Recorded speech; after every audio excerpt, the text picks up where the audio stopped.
तमाम दर्शकों का आज के कार्यक्रम में बहुत बहुत स्वागत, अभिनंदन। आज हम बात कर रहे हैं गृह प्रवेश की कुछ महत्वपूर्ण बिंदुओं को लेकर। जब हम गृह प्रवेश कर रहे होते हैं तो अक्सर देखने को मिलता है कुछ गलतियां हम देखा देखी कर जाते हैं, और वो बड़ी मिस्टेक जो अक्सर लोग करते हैं। ऐसी 4-5 गलतियों के बारे में आपको बताऊंगा जो आपको नहीं करनी है, क्योंकि हर व्यक्ति चाहता है वो नए गृह प्रवेश नए घर में जा रहा है और उसके लिए वह घर हर प्रकार से शुभ और मंगलकारी हो। सूचना भी आपको मैं दे दूं, अगर आप कहीं भी किसी भी राज्य के अंदर आप वैदिक विद्वानों के द्वारा गृह प्रवेश करवाना चाहते हैं, जैसे कि आप बीच बीच में देख रहे हैं, जो संपूर्ण वैदिक विधि के द्वारा वास्तु शांति पूजा अगर आप करवाना चाहते हैं तो उसके लिए आप हमारे संस्थान के नंबरों पर संपर्क कर सकते हैं। और ये तमाम सेटअप भी आप देख रहे होंगे हम खुद लेके आते हैं, ताकि आपको इसके लिए आप कोई अतिरिक्त खर्च आपको ना करना पड़े।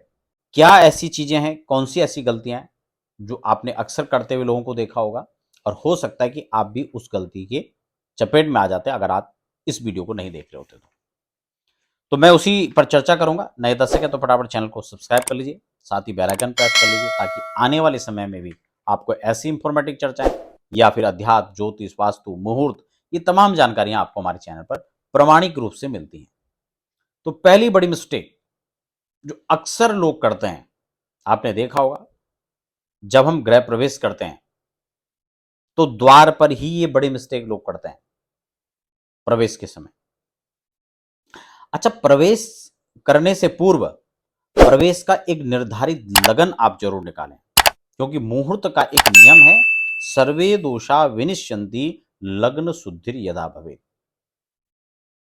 यानी लग्न का शोधन अगर आपने किया तो कुछ अन्य दोषों का भी इसमें निस्तारण हो जाता है। और इसमें जैसा कि मैं आपको अक्सर बताता हूं, मुहूर्त अपनी राशि के अनुसार निकालें और अपने वहां के स्थान के अनुसार निकालें। वहां के अक्षांश पर आप मुहूर्त देखें, उस लगन को वहां के हिसाब से निकालें। आप दिल्ली में कर रहे हैं तो दिल्ली के हिसाब से निकालें, मुंबई में कर रहे हैं तो मुंबई के हिसाब से निकालें, आप पूर्वोत्तर राज्य में कर रहे हैं तो वहां के हिसाब से निकालें।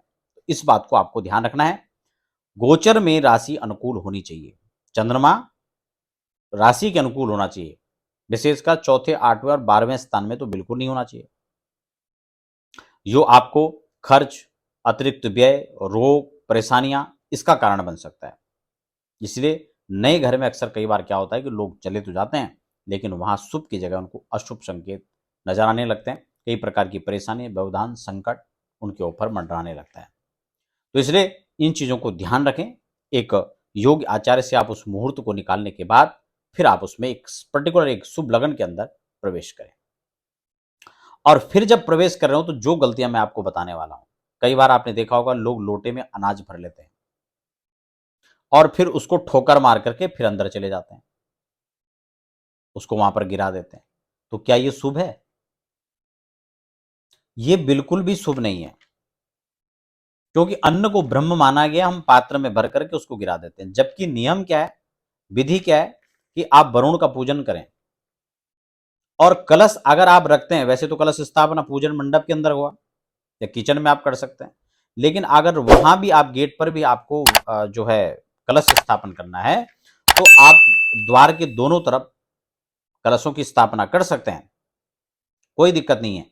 लेकिन आप अन्न भर के उसको पैर से बिल्कुल भी ना गिराएं।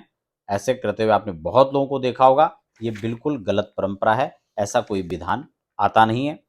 और दूसरी बड़ी गलती हम यहां पर करते हैं कि जो स्वस्तिक आदि जो मंगल शुभ चिन्ह हैं, उनको वहां जमीन पर द्वार पर बना देते हैं। तो उसमें कई बार ब्राह्मण लोग भी मिस्टेक कर देते हैं,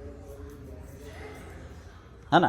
तो वो क्या करते हैं कि द्वार पर वहीं पर स्वस्तिक बना देंगे और फिर उसको लांघते हुए लोग उसमें चढ़ते हुए तब सब गृह प्रवेश करेंगे। स्वस्तिक का मतलब क्या होता है? आपने उस स्वस्तिक को ही रौंद दिया। स्वस्तिक में किन किन देवताओं का पूजन होता है, स्वस्तिक में किस प्रकार की शक्तियों को जो है आवाहित किया जाता है, और आप उसमें चढ़ करके आ रहे हैं, तो शक्तियों का ह्रास ही नहीं बल्कि उन देवताओं का अपमान भी है उसमें। और आप अपमान करके गृह प्रवेश कर रहे हैं, उसका क्या फल हो सकता है वो तो आप ही समझिए। तो ये गलती आपको बिल्कुल नहीं करनी है।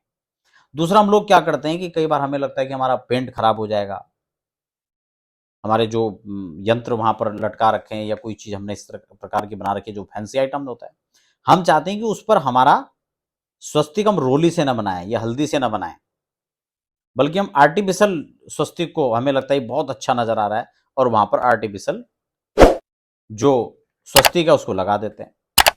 तो ऐसा नहीं है, आपको स्वस्तिक ही बनाना है, आर्टिफिशियल नहीं लगाना है।